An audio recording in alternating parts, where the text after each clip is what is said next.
The cocoon's threads vibrated under Laera's touch, each filament a pulse of memory and intention. The dreaming shivered around them, quivering as though aware that the balance was tipping. She could feel centuries of cycles pressing into her, all the lives that had been lived, lost and remembered within the vessel. Nerin's hand hovered near hers, a quiet reassurance. "It listens," he murmured. "Not to the architects, not even to us. Only to your intent." Laera exhaled, steadying herself. The hybrid wasn't just a path between waking and dreaming. It was a bridge between two realities, a synthesis of the vessel and the world she had preserved outside it. She thought of the frost-thick streets, the pods, the silent cities, and then of the cocoon, the weavers, the first anomalies.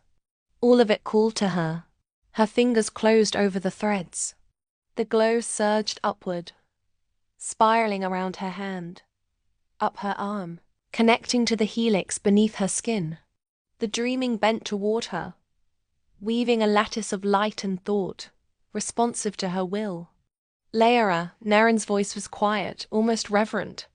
"Whatever form you choose, the dreaming will remember it." "I know," she said, her voice firm now.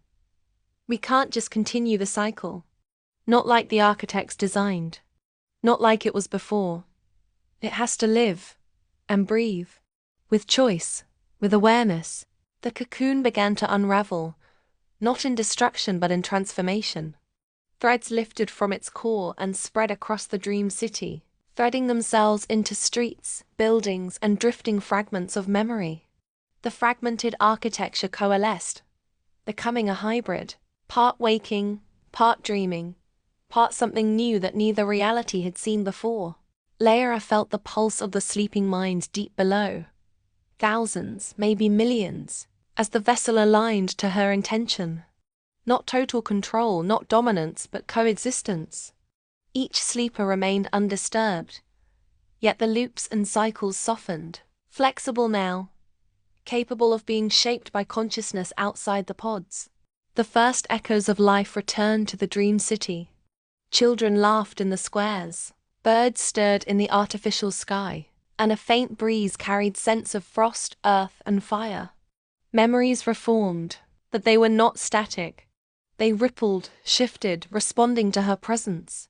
She looked at Nerin. His helix pulsed steadily, in harmony with hers. "We did this," she said softly. "Together." He shook his head. "You did this." "I only guided." Laera smiled faintly. "Maybe. But the hybrid? It needs both." A low hum rose from the vessel itself. It was deep, resonant, alive. The sound of memory, thought, and reality acknowledging a new rhythm.